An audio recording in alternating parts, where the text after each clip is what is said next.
Channel. Now we are going to see the Borrelia. So Borrelia, what are the general features of the Borrelia? They are large, motile, spirals with irregular wide open curves. So what are this? I think you can't understand like this. So let us see the picture. So here you can see they are large, motile, spirals, like spiral with irregular wide open curves. Because irregular, wide open, you can see open curves. So species of Borrelia are B. recurrentris, B. Burgdorferi and B. vincenti. So let us see the morphological features. They are 8 to 20 long, mu and 0.2 to 0.5 mu in width, and they have 15 to 20 endoflagellas. Remember, it is important, 15 to 20 endoflagella. So they are motile and they have the coarse, irregular, uneven, wide open spirals, as we always said, open spirals with pointed ends, because you can see the pointed end. And next coming the demonstration, they can be seen with the light microscope by using the Giemsa stain. So Borrelia we can see it by Giemsa stain in light microscope. So compare and contrast with the next one, that is Leptospira. In Leptospira you can see they are seen by dark microscope but here they are seen by the light microscope. So like this you can remember. And the motility, they are actively motile species. So remember that actively motile because of endoflagellates, that is 15 to 20 endoflagellates, and these are the gram negative. So they appear pink in color, gram negative, they take the pink stain.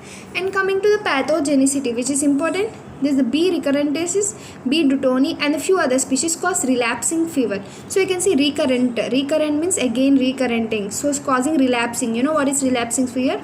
It is like first we get the fever and again it recomes after some time of some period of time. So this is known as relapsing fever. So has the name recurrentris, relapsing you can remember, and one more thing is duttonii. You remember recurrentris, duttonii causing relapsing fever. And next, Burgdorferi is a causative agent of Lyme's disease. So Burgdorferi, Lyme's disease, and Vincenti along with Fusobacteria. So both together, Vincenti, Fusobacteria causes Vincent's angina. So here the name Vincent's. So Fusobacteria, for that you can remember as angina. So causing Vincent's angina. So what is that? We are going to learn that too. So first let us say relapsing fever is caused by two organisms mainly. The louse means lice in our hair, and tick borns, ticks. So let us understand what are the diseases by them. So agent, here the recurrentris and here the duttonii. So duttonii is mainly present in tick borne. If you remember this, duttonii, recurrentris causing the relapsing fever, means always again reoccurring fever. So tick borne is duttonii and this is recurrentris. So both may cause the relapsing fever. So let us see, it is by body of the louse and tick. This is a vector, and the route of entry not by the bite but because of being crushed and rubbed into the abraded area in recurrentris, and by bite of the tick and through the discharge. So tick borne is due to bite and louse borne is not to bite but because of crushed and rubbed into the abrased skin, that is already cut skin. And shedding, not shed in saliva and discharges, shed in saliva and discharges. So this is one more difference, they are shed in saliva and discharges. And next, transfer related transmission in vector, it's not transmitted but this can be transmitted to others too.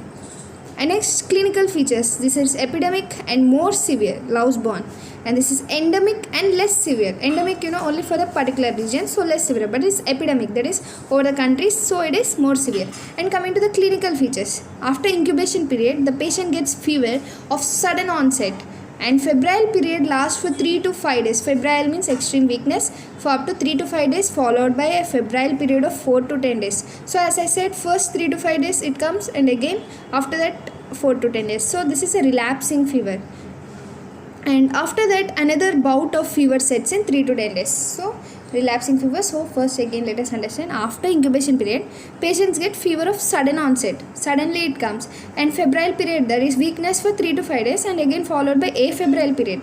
This is here important, afebrile. First one is febrile, that is weakness period. The next one is afebrile, means not weakness period, that is only for 4 to 10 days, and again the bout of fever sets in 3 to 10 days. So we can say this is a relapsing fever. And next we have recurrences are common, and borrelians are the present in blood during febrile period and are absent during febrile period. So Borrelia are present in the blood only during the febrile period but not in the afebrile period. And next, coming to reason for this relapse is an antigenic variations. So why you can think why this fever is reoccurring many times? It is mainly because of the different variations in their antigens. So our body needs to produce all number of that antibodies against this antigen, then only we can recover from this disease. It is easily understood because it is forming so many variated antigens. Then even our body should be so immune that it should produce those antibodies so that we can delete this disease. So recovery occurs for a number of relapses due to the development of antibodies against all these antigenic variants. Then only we can recover from it. Otherwise we may get the relapse fever, that is reoccurring fevers. So how Borrelia can be diagnosed? We can use the specimens like blood to find out this. The blood report can find out this, and collection is mainly by venipuncture, that is we collect the samples from the veins as usual, normal process. And the processing of the specimen, how we do this is in the microscopic examination. The wet film of the blood drop under the dark ground microscope shows the motility and a typical morphology. So we use the Giemsa stain, or you can use the Leishman stain blood smear also demonstrate the Borrelia. So the culture is difficult and unreliable, so we do go for the animal inoculation. In the animal inoculation, we take 1 to 2 ml of is inoculated intraperitoneally in the white mice, and this Borrelia multiply and appear in the blood within 2 days. So smears prepared from blood are collected from the tail vein, especially from the tail, and examined for the Borrelia species. So now understand the Lyme's disease. So what is this? It's mainly caused by the Burgdorferi species, and it is transmitted by the bite of ixoid ticks. This is important, mainly ixoid ticks that becomes infected while feeding on the infected animals. So organisms grow in the midgut of the tick. So from the midgut, this transmission occurs by the regurgitation of the gut contents during the blood meal. So whenever it success, because of that midgut, as it is present in the midgut, from that it easily enters into our body. So it occurs in the following 3 stages. First is a localized infection, disseminated infection, and persistent infection. So localized, as the name says, only for one local site, that is characterized by erythema chronicum migrans. It is a macule at a site of the bite surrounded by redness and induration associated with fever, headache, and chills. So this is like this. It would look like this, rashes look like this. In middle it will be like this, and surrounded like this, or all middle filled with redness. And disseminated infection. In this infection spreads to a variety of organs, causing the neurological and cardiac symptoms such as. So next, in the disseminated infections is calling neurological and cardiac symptoms. What are those?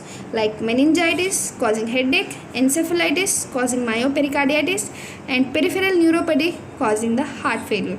So these are all the things. And the persistent infection, it is characterized by this chronic arthritis and so if the infection is for long time, it also causes arthritis and also arthralgia. And next, coming to the detection, how we can take the specimens like blood, CSF, and local. Why we are taking specimen as CSF in the Lyme's disease? Because it is also reaching the CNS system, so we are taking CSF. And specimens from the local lesions. And next, collection, it is by the usual procedures. So microscopic examination can be done by Giemsa stain peripheral blood smear or the CSF sediment spares, and the dark ground microscopy, phase construct microscopy, silver impregnation, and also immunofluorescence. So the cultures we use, it is also slow and difficult. So serology, that is mainly by antibody detection, that is the antibodies produced against this, so that we can find whether this is present or not. But this test is usually not normal, because it may also give sometimes false positive. So, but we do here immunofluorescent test and ELISA, but these are not so accurate, and antibodies take 1 to 2 months to appear for this. They not appear immediately, they take 1 to 2 months. And nucleic acid detection, it is mainly by PCR for the detection of nucleic acid in tissue and body fluids. So which drugs can be treat Lyme disease? So the main drugs which are given are doxycycline, amoxicillin, and also cefuroximide. So these are important: doxycycline, amoxicillin, and also cefuroximide. And Vincent angina, as we said, this is because of combination of 2. That is, if you remember here, it is mainly because of Vincenti and Fusobacteria causing Vincent's angina. So Vincent's angina is B. vincenti is the commensal of the oropharynx. That is, it's normally present in our mouth, but it causes Vincent's angina, that is the ulcerative oropharyngitis and gingivostomatitis along with the anaerobic fusiform bacteria. So now when the immune system is too weak or because of any other infections, then our own normal flora bacteria becomes pathogenic, causing the Vincent's angina. So what is the laboratory diagnosis done? It's mainly by bacterial demonstration in exudate from the clinical lesions. So from the clinical lesions we take it, and the treatment is mainly the penicillin and the metronidazole.